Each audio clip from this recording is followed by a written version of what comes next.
Islamic law has prescribed many rules and conditions for leasing and for ijara. In this presentation, we will discuss some important rules and conditions relating to the subject matter of lease. The first important condition relating to the subject matter of lease is that the subject matter should be a deliverable thing. It should be a thing which can be delivered to the lessee. یہ بھی بالکل اسی طرح کی condition ہے کہ جو کہ سیل کانٹریکٹ میں ہوتی ہے کہ سیل کانٹریکٹ انہی چیزوں پہ ہو سکتا ہے کہ جنہیں آپ ڈلیور کر سکیں، جن کا پوزیشن آپ بائر کو دے سکیں.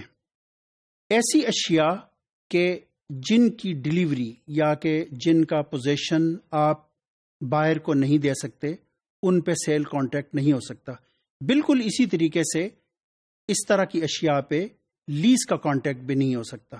فرض کریں کہ آپ کی ایک کار ہے جو کہ چوری ہو گئی ہے، یا اس پہ کسی نے زمین ہے جس پہ کہ کسی نے ناجائز قبضہ کر لیا. یہ جو سٹولن کار ہے یا جو یور پراپرٹی ہے یا اسٹرے اینیمل ہے کہ مطلب ایک جانور ہے جو کہ بھاگ چکا ہے اور آپ کو اس کے ویئر اباؤٹس کا پتہ نہیں ہے، تو آپ اس طرح کی اشیاء کو لیز آؤٹ نہیں کر سکتے. The reason being that you are unable to give delivery and position of these things to the لیسی، کہ آپ ان اشیاء کی ڈلیوری یا پوزیشن وہ آپ لیسی کو کہ جو کہ کرائے پہ لینا چاہتا ہے وہ آپ یہ ڈلیوری اور پوزیشن اسے نہیں دے سکتے.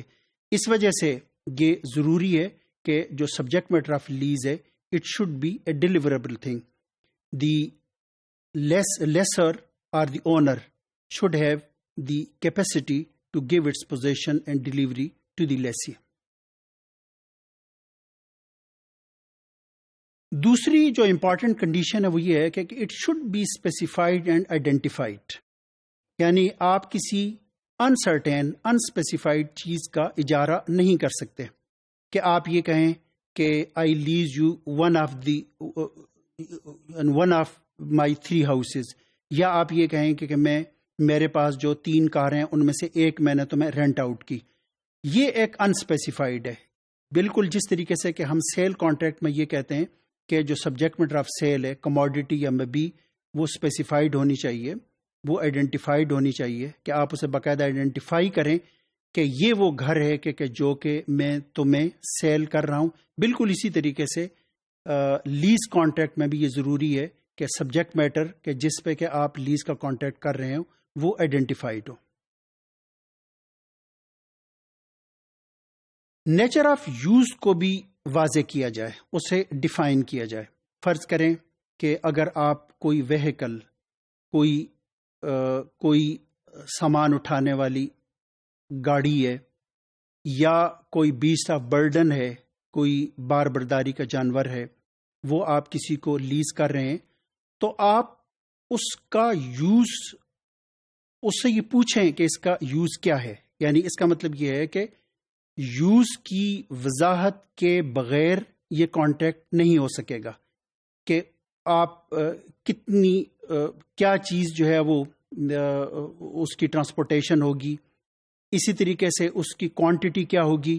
یہ ساری کی ساری چیزیں کانٹریکٹ آف لیز میں مینشن ہونی چاہیے اور اس کی وضاحت ہونی چاہیے.